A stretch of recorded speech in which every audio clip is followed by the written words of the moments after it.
Guys, I have a question to ask. What do you guys know of the phrase Belligol? Because when I hear that word, I get a throwback. A throwback to the most black magic induced transfer I've ever seen in football history. And you guys know what I'm talking about. I'm talking about Jude Bellingham in the 23-24 season. Now, in the summer of 2023, Real Madrid made the purchase of Jude Bellingham from Borussia Dortmund for £88 million.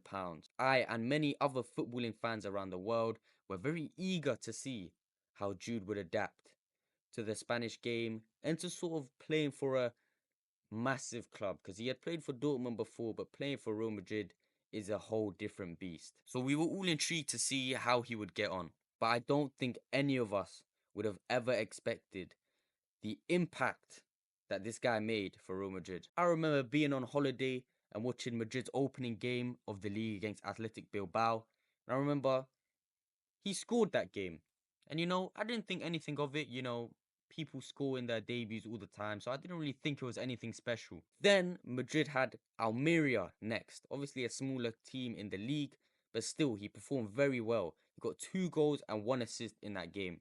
So that was 4 GA in his opening 2 games for Madrid. And then after that, I don't know, Madrid put some clutch black magic on this Jude guy, because what he started doing after this point was ridiculous. The game against Celta Vigo, this guy scores in the 81st minute and wins them the game. And then the next game against Getafe, this guy scores in the 95th minute and wins the game for Real Madrid. And the reason why I say that is black magic induced and it's bullshit is because he scored the shittest goal I think I've ever witnessed. I don't even know how you can even be in that position in that time and the ball just magically appears to you, bro. There can only be one explanation for it, and I've said it enough times in this video, bro. He had some sort of spell put on him by Ancelotti. We know Ancelotti, he loves to delve and dive into these sort of, you know, dodgy ways, the black magic. We've seen the clip of him in the river and that. So he definitely done some of that for Bellingham. But this guy wasn't only having this effect in the league, in the Champions League against Union Berlin. What does he do? It's 0-0, and what does he go decide and do? He decides to score in the 94th minute and wins Madrid the game. This is what I mean when I say that this shit wasn't normal, bro. I don't know what was going on. I don't know how he was doing this, but he just was. And he just kept scoring and scoring and scoring. And there was something special about checking my phone every time Madrid played and just seeing Bellingham score. Obviously, we had the birth of the Belligol celebration, and just something about that time where Bellingham was first at Madrid and he was killing it.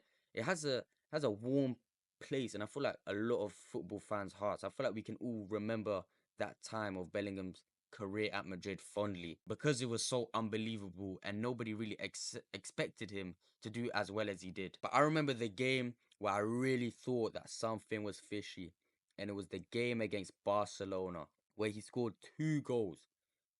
The first goal, okay, it was 1-0 to Barcelona. What does he decide to do? He gets the ball, he scores a screamer from about 30 yards out.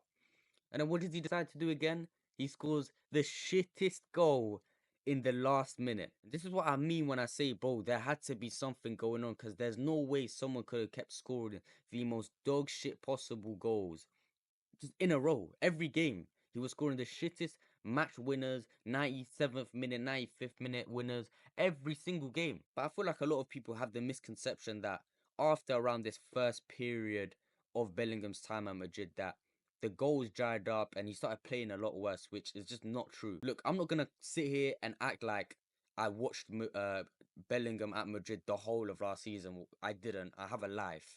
I didn't watch every Madrid game last season, but he was still doing very well. I mean, to end the season, he had 23 goals and 13 assists in 42 appearances. For an attacking midfielder, those are insane numbers. And not only was he performing well, he stamped that season with success, winning La Liga and the Champions League in his opening season for Madrid. So this version of Bellingham, he's been good this season as well.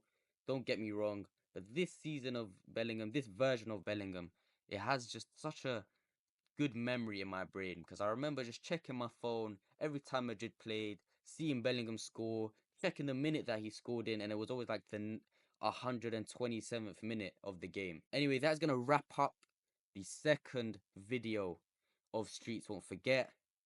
Of course, if you guys like the video, leave a like on the video. If you guys dislike the video, then like the video anyway. I don't know how you could even like this. I mean, I don't know how you could even dislike this video. Let me know in the comments, guys, who you think should be next. I've already got a couple names lined up, but you guys let me know. Of course, I want you guys to feel like your voices are heard. So just let me know. Feel free to leave in the comments, and I'll see you guys in the next one.